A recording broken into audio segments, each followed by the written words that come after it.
말씀 보기 전에 광고 먼저 말씀드리겠습니다. 다음 주 추수감사주일인데 우리가 예년에 또 동일하게 우리가 농사는 짓지 않지만 또 1년 동안 하나님 지켜보고 하시길 감사하는 마음으로 억지로 하지 마세요. 억지로 하지 말고 정말 순수하게 하나님 앞에 감사하는 마음으로 여기 강대상에 감사의 마음을 귤 하나도 되고 무 하나도 되고 여러분 그것이 조화롭게 데코가 안 돼도 상관없어요. 꽃꽂이 하는 게 아니라 정말 하나님의 마음을 이렇게 표현하는 시간이 됐으면 좋겠고요. 또 한 가지 양해의 말씀을 드리는 것은 제가 오늘 설교하고 곧바로 내려갈 겁니다. 여기 동산교회 안산동산교회 강의가 있어서 부득불 말씀 전하고 내려감을 이해해 주시길 바랍니다. 마태복음 7장 12절 말씀 다 같이 있습니다.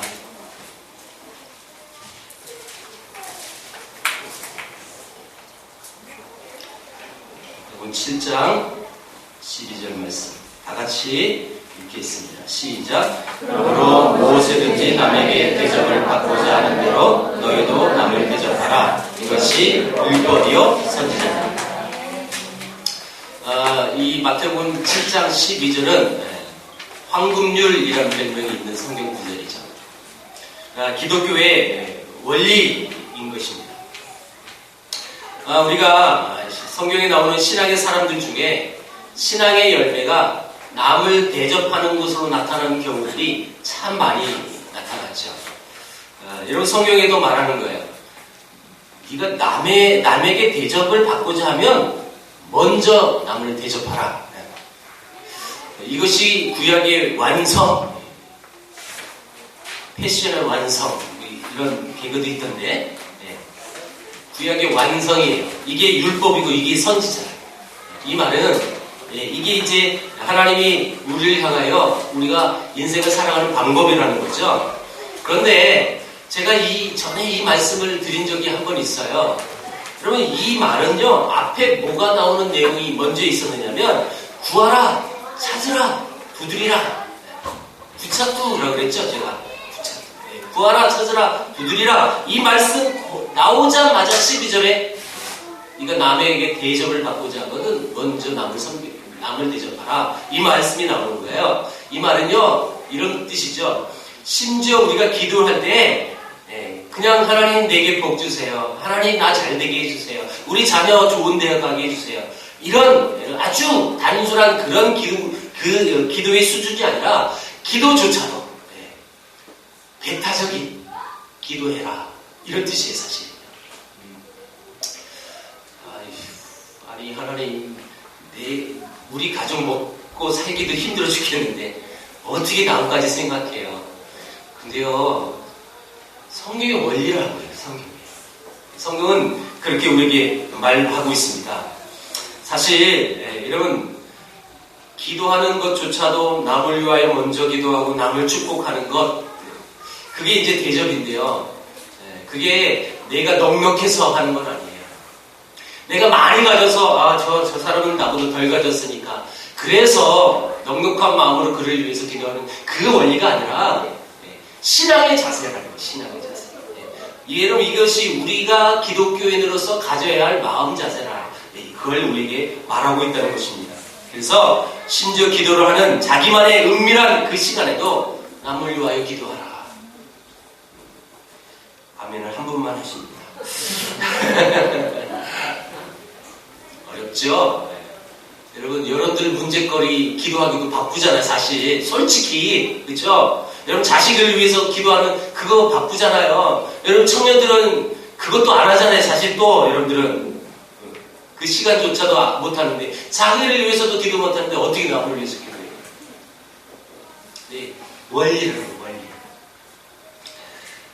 여러분 디모데전서 5장 9절 10절에는요 과부로 명부에 올릴 자라는 말이 나와요. 이 말은 의역을 하면 이런 뜻이에요. 요즘 말로 말하면 교회의 직분자가 되는 여자의 조건을 말하는데 그 자격은 나그네를 대접하는 자여야 하고, 두 번째 성도들의 발을 씻기는 자여야 되고, 세 번째 환난 당한 자들을 구제하는 자, 이 조건을 오늘날 한국교회에 여러분 그대로 적용하면 직분 받을 사람이 몇 없을 것 같아요. 성경의 원리가 이게 무슨 뜻이에요? 하나님의 교회를 아름답게 섬기기 위하여 직분자를 세우는데 그 조건은 자격은 남을 대접하고 섬기는 자여야 한다 라는 뜻이거든요. 남을 대접하는 것, 그것은 단순히 성격의 문제가 아닙니다. 이것은 우리 그리스도인들이 가져야 할 신앙의 문제인 거라는 거죠. 그러니까 우리가 생각할 때 남을 섬기고 대접하는 것, 나누는 것, 이건 저 사람의 성품이 중요하구나 라고 많이 생각하는데 천만에라는 거죠. 저 사람은 예수 믿긴 믿지만 저 사람 잘 섬기고 그냥 저거는 섬김의 은사가 없어. 그러면서 그런가 보지. 그게 아니라 신앙의 문제라는 신앙의 문제. 진짜 신앙인은요, 남을 섬겨야 된다라고 말하고 있다는 것입니다. 여러분, 남을 대접하기를 얼마나 기쁘게 생각하고 계십니까? 근데 중요한 건 우리 직분자의 사명이 그거예요. 결코 쉬운 일은 아니죠. 여러분, 그래서 우리가 오늘 이 격려의 방법 중에 나눔과 대접이라는 이 두 단어를 가지고 우리가 보게 되는데, 먼저 우리가 나눠야 돼요. 나눌 때 격려가 일어난다는 거예요. 나눌 때.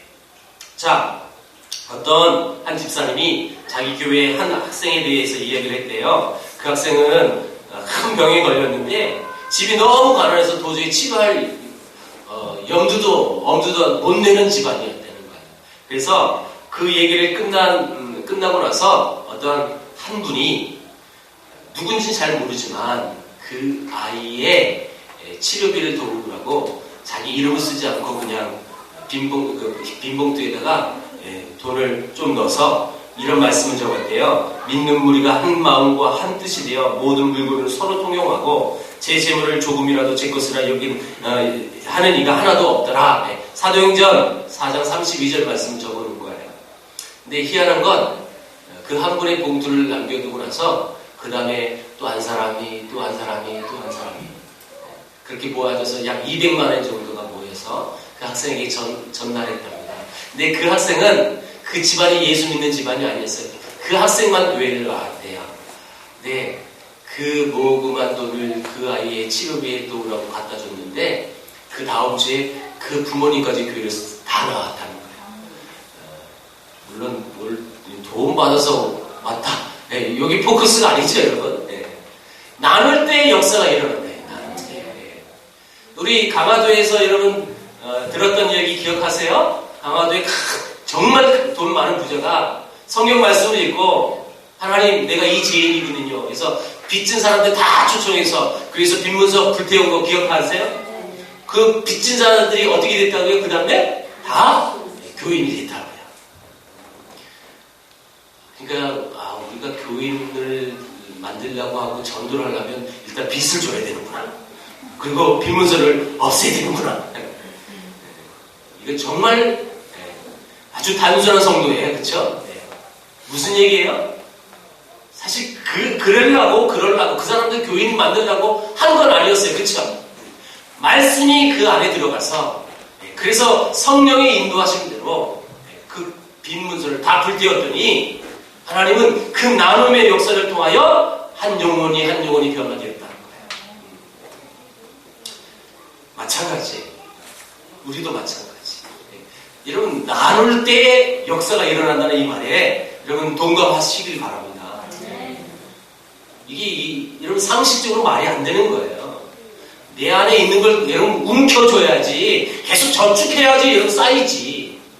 어떻게 내 거를 나눠요? 나누는데 어떻게 역사가 일어나요? 나누면요 역사는 어떤 역사냐면 빈털터리의 역사가 일어난다고 생각해요. 이게 일반적인 상식이라면 여러분 기독교는 그렇지 않아요. 나누는데 거기서 역사가 나왔고요. 저는 믿어요. 그 나누는데 빈털터리가 아니라 나눌 때 더 쌓인다는 저는 그 사실을 저는 믿습니다. 그게 원리예요. 원리. 고린도후서 8장 2절에 이런 내용이 나와요. 환난의 많은 시련 가운데에서 그들의 넘치는 기쁨과 극심한 가람이 그들의 풍성한 연보를 넘치도록 하게 하였느니라. 이게 뭐냐면 고린도 교회를 향하여 한 교회를 예를 들었어요. 이 교회는 마게도냐 교회예요.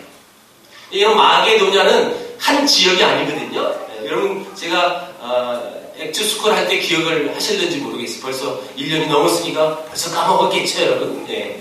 자, 여러분 마게도냐라는 지역은 큰 땅덩어리예요. 근데 이 마게도냐라고 했을 때 대표적인 교회가 빌립보 교회, 데살로니가 교회, 베레아 교회에 있어요. 빌데베.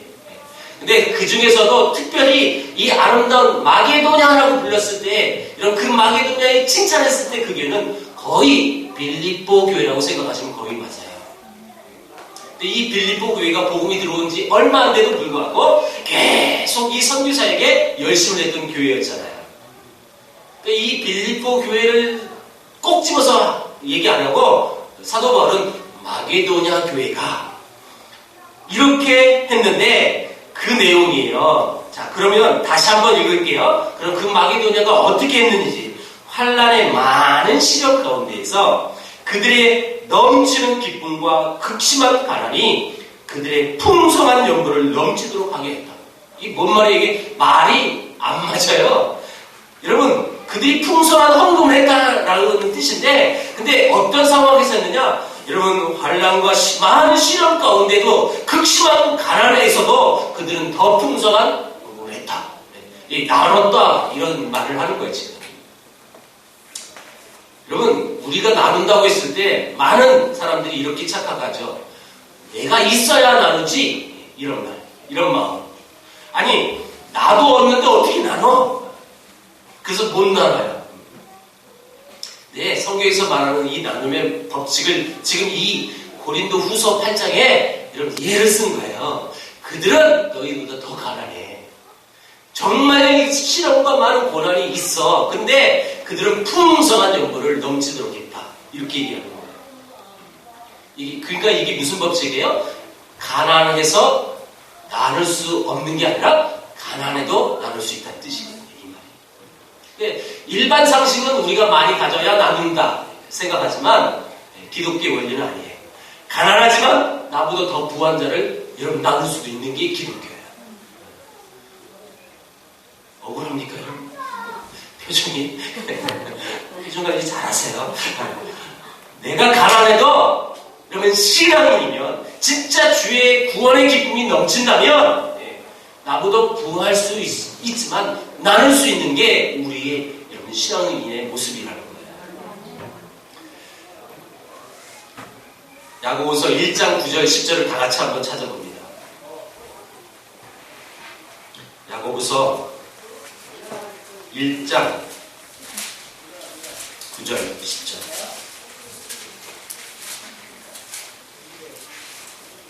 가끔 이렇게 찾게 만드는 이유는 찾아야 성경이 어디 있는지 여러분 연습이 됩니다. 네. 특별히 우리 교회에 나온 지 얼마 안 된 사람은 무던히 찾으세요. 야고보서 했을 때 구약도 찾아봐야 머리를 그쩍그쩍 야고보는 신약이다 알 수 있는 거. 자, 1장 9절 10절 같이 있습니다. 싹싹 소리가 안 나면 할게요. 있습니다. 시작. 낮은 형제는 자기의 높음을 자랑하고 부한 자는 자기의 낮아짐을 자랑하지니 이는 그가 풀의 꽃과 같이 지나가는 겁니다. 여러분 이게 무슨 뜻이냐면 낮은 자, 이건요 가난한 사람이에요. 근데 가난한 사람일지라도 하나님 안에서는 이미 자녀이기 때문에 여러분 그 자녀는 하나님의 자녀이기 때문에 여러분 그가 갖고 있는 신분은 높은 신분을 갖고 있다는 거예요. 우리가 신앙인으로서 실제로 어떤 풍요로운 삶이 없어서 늘 가난으로 살아가는 우리 신앙인들이 착각하고 오해할 수 있는 부분이 이거예요. 나는 가난해. 그래서 내 가난이 나의 존재성까지도 여러분 그 존폐를 위협하는 마음이 있을 수 있다고요. 그래서 여러분 내가 가난하기 때문에 내가 나눌 수도 없고 내가 가난하기 때문에 뭐 풍성한 헌금도 못하고 이래서 여러분 절대 위축할 필요 없어요. 여러분 그런 자들을 위해서 하나님이 말씀해 주셨어요. 낮은 자, 가난한 자 잘 들어요. 가난한 자는요 비록 가난할지라도 여러분들은 하나님의 자녀이기 때문에 좋은 여러분 존재라는 거고요. 존귀한 신분을 갖고 있다는 뜻이에요. 그런 뜻으로 지금 낮은 형제는 자기 높음을 자랑하라. 여러분 성경에서 어디 자랑하라는 말이 있었어요? 성경이 자랑하는 말은 없죠, 그렇죠? 근데 뭘 자랑하느냐? 하나님의 자녀된 것을 자랑하라. 자신감이 있어야 되고요. 자존감 여러분 잃지 마세요. 두 번째, 여러분 부한 자는 누구냐? 그가 혹시 부자일지라도 그건 하나님이 주신 것이지.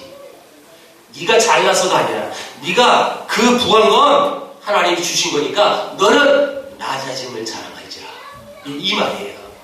그러니까 여러분 부한 것도 가난한 것도 여러분 하나님 앞에서 모두가 똑같은 거예요. 그렇죠? 평등한 거예요. 똑같은 거예요. 그래서 비록 내 생활이 가난할지라도 여러분 주눅들 필요 없어요. 하나님 앞에서 당당하세요. 이건 제 말이 아니에요. 그렇죠? 내가 여러분들에게 립 서비스로 그냥 힘 얻으라고 그렇게 하는 말이 아니라 하나님이 우리에게 주신 말씀이잖아요. 비록 형편이 비록 이렇게 넉넉지 못할지라도 나는 하나님이 존귀한 자녀니까 자랑해야 돼요. 또요, 혹 여러분 남들보다 조금 넉넉히 갖고 있는 분은 그건 하나님이 주신 것이라는 사실을 믿으시길 바랍니다. 그런 신앙인이 영향력은 큰 거예요. 근데 부자들이 내가 조금 잘났어요. 그런 뉘앙스로 이거 나눌 때는요 은혜가 없어요. 은혜가 나눠도 역사가 없어요. 그건요. 아유 좀 가졌다고 저기 티내는 것 봐. 이런 마음 들지. 그러니까 여러분 부한 자들도 나눌 때 참 잘하셔야 돼요. 물론 받는 분도 잘해야 돼요. 사실은. 아까도 얘기했지만 자존감이 낮아서 그 받는 게 이상하게 또 받는 게 또 삐딱해서 그래서 받아서는 안 돼요. 다 잘해야 돼요. 다 잘해야 돼요. 그러니까 누구도 상관없이 다 잘해야 돼요. 중요한 건 그 모든 것이 우리는 하나님 앞에서 청직이라는 이 의식을 가지면 이게 다 통과가 되는 거예요. 부한 자도 가난한 자도 하나님이 존귀한 자녀 이건 똑같으니까. 이런 마음 속에서 여러분 나누고 또 받고 하면 거기서 역사가 일어난다는 뜻입니다. 자, 두 번째 우리가 남을 또 어떻게 격려해야 되냐면 섬겨야 됩니다. 자, 디모데후서 1장 16절을 다 찾아봅니다. 디모데후서 1장 16절, 17절, 18절.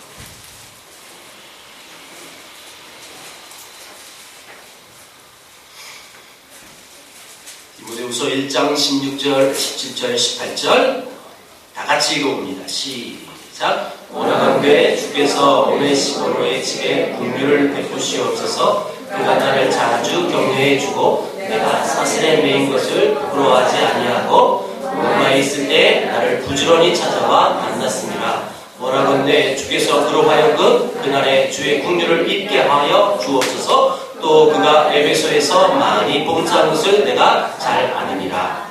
디모데후서는 디모데에게 바울이 썼던 편지죠. 마지막 편지입니다. 그의 일생을 마감하면서 쓴 마지막 편지. 근데 이 본문에 한 인물이 나왔어요. 오네시모로라는 사람. 근데 그 사람은 내가 로마에 있을 때 나를 부지런히 찾아와 만났다라고 표현해요. 자, 로마에 여러분 바울이 있을 때는 그 사람은 어떤 상황에서 여러분 로마에 있었죠? 바울이 감옥에 갇혔을 때. 자, 이 말은요. 지금 감옥에 갇혔을 때 이 오네시모로는 내가 죄수로서 감옥에 있으면서 나를 교제하는 것이 그에게 어떤 불이익이 있을 수도 있고 죄수를 만나는 것이 부끄러울 수도 있고 그런 모든 상황임에도 불구하고 그는 내가 사슬에 맨 것을 부끄러워하지 않았다. 이렇게 고백했어요. 그리고 이 계속 나를 부지런히 찾아와 만나줬다는 거예요. 오네시모로라는 인물이 어떤 인물인지 감이 오죠? 바울도 그 위대한 바울도 하나님 앞에 귀하게 쓰임받은 그도 여러분 감옥에 있었을 때 자기를 자주 찾아와서 만나줬다. 그리고 내 모든 신분이 내 모든 상황이 그에게는 아무것도 여러분 부끄럽지도 않고 껄끄러운 그런 어떤 상황도 아니었음을 그는 자유롭게 생활했기 때문에 너무너무 자신 있게 말하고 있는 거예요. 여러분 이런 사람이 격려자는 거예요. 남을 섬김으로. 여러분 여기 뭐가 돈을 많이 줬어요. 그게 아니잖아요. 감옥에 와서 열심히 봉사해 주는 거예요. 18절에도 나와요. 그가 에베소에서 많이 봉사한 것을 내가 잘 알고 있다. 남을 섬김으로써도 그게 격려가 된다는 거죠. 어떤 물질적인 도움을 주지 않아서도 다 가능하다는 거예요. 여러분 그에게 필요했다는 것이 있었다면 부끄러움의 요소, 내가 불이익을 당할 수 있는 위험의 요소 그런 걸 보지 않았고 그는 오직 하나님의 자녀로서 같은 동료의식, 형제의식, 지체의식을 가져서 그를 무던히 찾아가서 만나고 교제했다는 거예요. 여러분 섬김의 끝 그 모습은 뭐라 해도 이 모습이 다 여러분 이해가 될 거예요. 예수님은 제자들의 발을 씻으셨어요. 당시 문화는 발을 씻는 건 종이 하는 거였어요. 그렇죠? 발 씻는 건 하인들이 하는 실제 일이에요. 실제 일. 근데 예수님은 어떤 분이에요? 그들의 스승이 아니에요. 스승이 제자를 발을 씻긴다는 것 이거 있을 수 없는 일이에요. 왜일까요? 예수님이 이렇게 섬겼듯이 너희도 섬기라. 우리에게 가르치셔 주시는 거죠. 여러분 우리가 섬기는 자도 있고 또 때로는 명령을 좋아하는 사람도 있습니다. 근데 명령은 강압적인 것이죠. 근데 섬기는 건 자발적인 거예요. 명령하는 건 두려움을 주지만 섬기는 건 온유함을 줍니다. 명령하는 건 억지로 할 수밖에 없지만 섬기는 건 그 일을 하고자 하는 마음이 있기 때문에 할 수가 있는 것이죠. 성경은 이렇게 말합니다.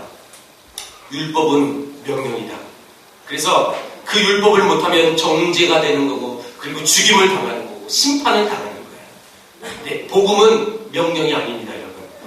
복음은 명령이 아니라 마음을 변화시키고 생각을 변화시키는 게 복음입니다. 여러분 어떻게 해요? 성령을 통해서. 명령의 방법은 율법의 방법이 있지만 사람의 마음을 감동시키는 방법은 성령의 방법이거든요. 성령이 그 섬기는 마음을 주셔서 섬기면 그걸 억지로 강요해서가 아니라 자발적인 거예요. 아까 예하도 그거 다 똑같아요. 강화도의 한 부자가 여러분 빈문서를 해서 야 내가 빚 탕감해 줬으니까 다 교회 와. 야 등록카드 써. 이러지 않았잖아요. 그가 복음을 듣고 성령의 역사심으로 그대로 그 말씀에 따라 순종했어요. 섬겼더니 그들의 마음을 변화시켰다는 거예요. 이게 이제 섬김의 능력인 거예요. 여러분 혹시 여러분들은 명령하기를 좋아하는 사람입니까? 아니면 섬기기를 좋아하시는 분입니까? 저는 단언컨대 섬기길 좋아하시는 분의 그 아름다운 모습을 통하여 많은 사람들이 감동될 줄 저는 믿습니다.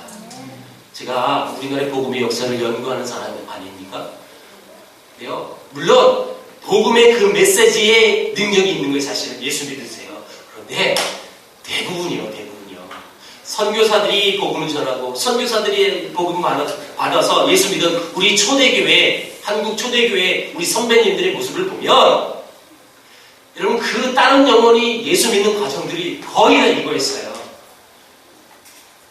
복음을 받고 내가 예수 믿었으니 아직 저들은 그 아름다운 사랑과 은혜를 모르니까 때로는 여러분 그들에게 매를 맞아도 이렇게 아무 말 하지 않고 그들이 우리를 핍박하고 모욕을 줄지라도 넉넉히 뒤에서 섬기는 거예요. 넉넉히 아무 말 하지 않아요. 넉넉히 그들만 높여주고 섬기니까 여러분 그들이 그 다음에 믿지 않는 사람들에게 뭐가 일어나냐면 여기서 감동이 일어나요. 감동이 일어난 그 마음에 복음이 딱 심겨지면 완전 크리스천이 되는 거예요. 그러면 성경에도 없는 구원의 역사는 여러분 이렇게 이해되나요? 감동 다음 구원입니다. 그건 아닙니다. 제가 구원의 서정, 구원의 신학적인 논리를 그렇게 설명하는 것이 아니라 복음을 전하는 데 있어서 우리가 명령하는 자보다 억지로 그걸 강요하는 것보다 내가 먼저 그 일에 앞장서는 섬김의 모습으로 살아갈 때 사람이라 그 모습에 감동이 되고 도대체 저 인간들은 뭐 하는 인간인가? 도대체 저 크리스찬들은 뭐 하는 사람이길래 이런 의구심이 들고 그 마음은요, 마음이 열렸다는 뜻이에요. 그 열린 마음에 복음이 심겨지면 예수 믿는 거거든요. 여러분, 전도하고, 그래서, 아름다운, 여러분, 복음의 역사를, 그 능력을 맛보시기를 원하십니까? 저는 다른컨대 여러분에게 한마디로 말씀합니다. 섬기십시오. 나누십시오. 대접하십시오. 그때, 여러분, 아름다운 주의 능력이 나타날 줄 믿습니다. 기도하겠습니다. 하나님 감사합니다.